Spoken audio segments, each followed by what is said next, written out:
गरिमा recording studio Mumbai.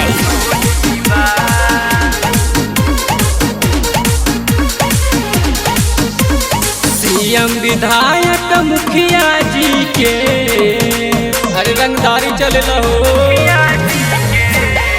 CM विधायक मुखिया जी के बाल भइल बोली बा। सुना तहरा ढोरी पर तहरा ढोरी पर तहरा ढोरी पर फिदक मटोली बा। तहरा ढोरी पर फिदक मटोली बा।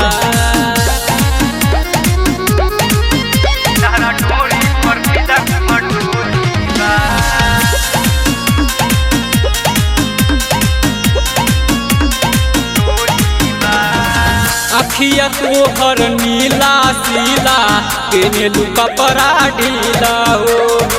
गाँव जबार सब छोरा रसीली हिलेला पूरा मधुबन जिला हो। अरे पूरा हिला दे रे बारू।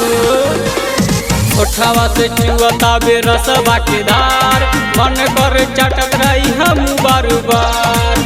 तोहरा चलते प्रशासन के राइफल के गोली खत्म बा। तहरा ढोरी पर तहरा ढोरी पर तहरा ढोरी पर फिदक मटोली बा। तहरा ढोरी पर फिदक मटोली बा।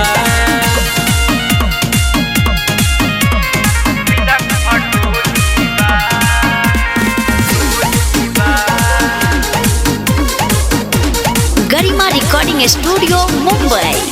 चोलिए तोहर ऐसे लागे जैसे आइटम बम हो।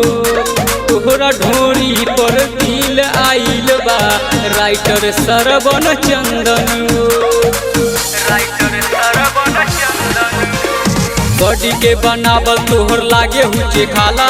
सरवन चंदन आज घर दी मसाला। कमर ठीक से हिला बा सबके यही बोली बा। तहरा ढोरी पर तहरा ढोरी पर तहरा ढोरी पर फिदक मटोली बा। तहरा ढोरी पर फिदक मटोली बा। अरे जान ले का हो।